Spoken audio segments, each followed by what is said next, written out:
Roteiro. A história do filme envolve um pai que foi preso injustamente e que faz o possível para manter contato com sua filha.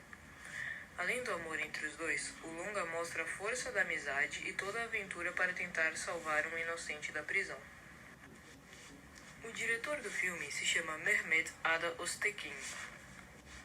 O elenco do filme conta com atores como Aras Bulut Yinenli, Haya Kozeoglu, Nisa Sofia Aksunkur, Deniz Bayasal, Iker Aksun, Yıldırar Okur, Mesut Akusta, Deniz Sedegulu, Cecily Toyon Uysal, Nadi Guler, Sarp Akaya, Dokukan Polat, Guslim Klutur Sahin, Ferit Kaya, Uyadrik Sonihel, Seren Otnat, Kankat Aydos, Emre Yetim, Ezra Jejinsi, Barsi Albayark e, por último, Nami Onol. Uma curiosidade, o filme é um remake. A versão disponibilizada na Netflix é turca e é um remake do filme original, que é sul-coreano e se chama Sete Beongi Seonmul, que traduzido significaria algo como um presente na cela 7. Muda muita coisa do filme original? Existem algumas mudanças entre os filmes. E a principal delas é que no final do filme sul-coreano, o Memo morre, e só de pensar nessa possibilidade dá um aperto no peito. Talvez por isso o diretor Mehmet Ada Öztürk tenha decidido por um final mais feliz na sua versão. Lingo Lingo. Toda vez que se encontram, Memo e Ova gritam Lingo Lingo e o outro responde garrafas. Essa frase, na verdade, faz menção a uma famosa música turca que fala sobre um amor não correspondido. Não uma tradução literal para o termo, porque a frase é apenas uma força de expressão turca. O avô de Ova aparece no filme. A internet caiu em cima do filme, buscando explicar o final e levantando inúmeras teorias. Uma delas diz que Yusuf, o velhinho da cadeia, que se sacrifica no final, seria, na verdade, o avô de Ova. Faz sentido, afinal, quando Ova entra na cela, ela é a única a ver uma árvore na mancha da parede, igual Yusuf. E isso reforça a hipótese de Yusuf ter sido enforcado no lugar de Memo como uma forma de se desculpar com a família. Apesar de Memo ser um pai de família com intensa deficiência mental, em determinado ponto do filme é dito que mentalmente ele tem a mesma idade da filha Ova. Memo é apenas um personagem, o mérito todo vai para o ator que o interpreta. Milagre na Cela 7 não é baseado numa história real. Ali nos anos de 1983 e 1984. Mas nessa época, a Turquia não vivia um bom momento.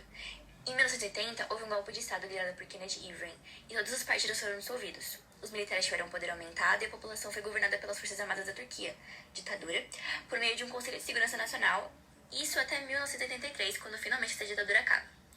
E aí, a democracia ela é instaurada, há uma nova eleição e os civis voltam ao poder. Bom, então eu vou comentar um pouco sobre a pressão da União Europeia em relação à pena de morte com a Turquia. Em 1952, foi formada a CEE, que é a Comunidade Econômica Europeia, com 6 membros inicialmente. França, Alemanha, Itália, Países Baixos, que é a Holanda, Bélgica e Luxemburgo.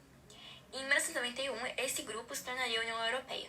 A Turquia ela demonstrou interesse em fazer parte desse bloco desde 1959, e após uma longa espera ela foi oficializada como um país candidato a fazer parte. Porém, uma das maiores questões que impediu a entrada da Turquia foi o fato de ela não seguir os direitos humanos. Como exemplo disso que a gente vê no filme, a pena de morte. A Turquia só aboliu a pena de morte em 1964, graças às pressões que a União Europeia fez sobre ela como uma condição para ela poder entrar. Mas mesmo assim, esse não era o único problema que impedia. Portanto, até hoje, a Turquia não faz parte da União Europeia. Agora eu vou comentar sobre as relações entre as pessoas, pai e filha principalmente, ou do Memo com os prisioneiros. Então, é nitidamente perceptível o quanto a Ova e o Memo são carinhosos, amorosos e compreensíveis um com o outro. Principalmente quando a Ova descobre que o seu pai será preso, e em nenhum momento ela desconfia da inocência dele. Ela até foge de casa em busca de vê-lo na prisão.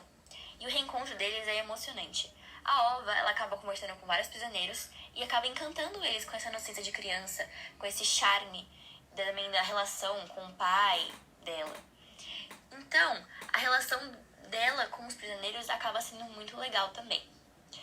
O Memo, de início, a relação com os prisioneiros não era muito favorável.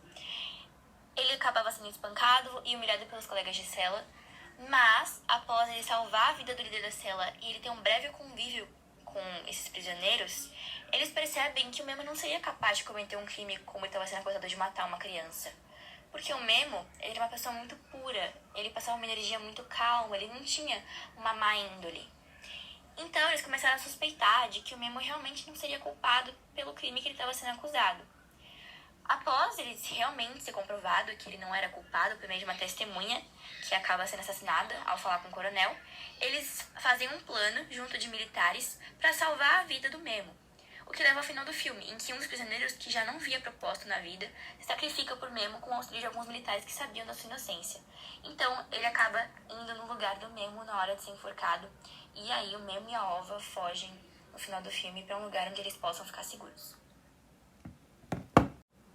Também é retratado no filme o abuso de poder pelo lado do general que perdeu a filha.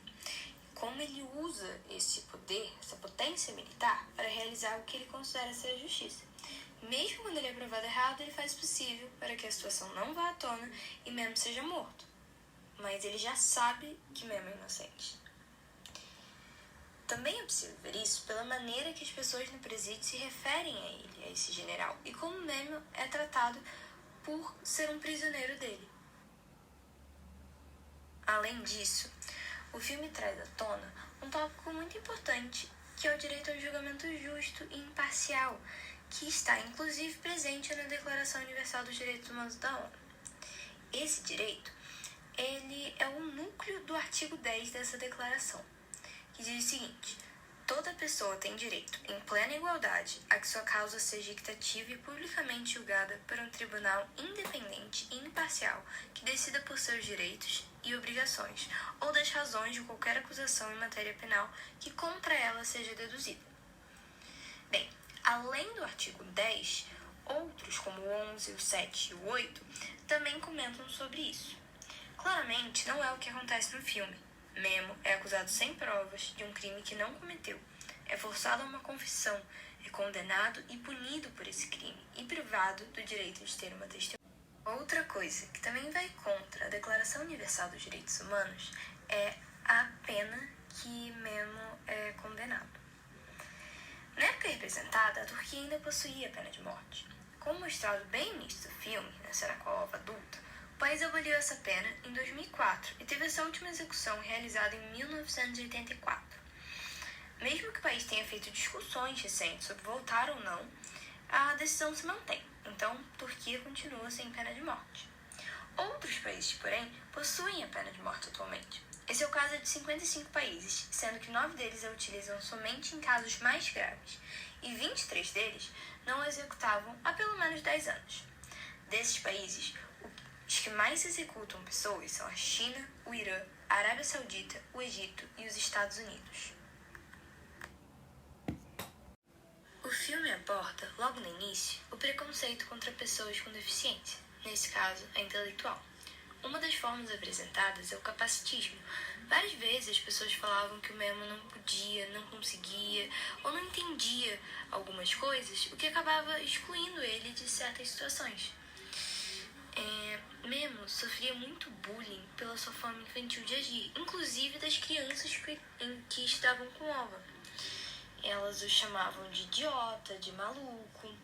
Esses feitos eram muito comuns antigamente com pessoas com esse tipo de deficiência e continuam acontecendo hoje em dia, mas em menor quantidade. Atualmente, existem vários projetos de conscientização da população e movimentos de luta pelos direitos dessas pessoas.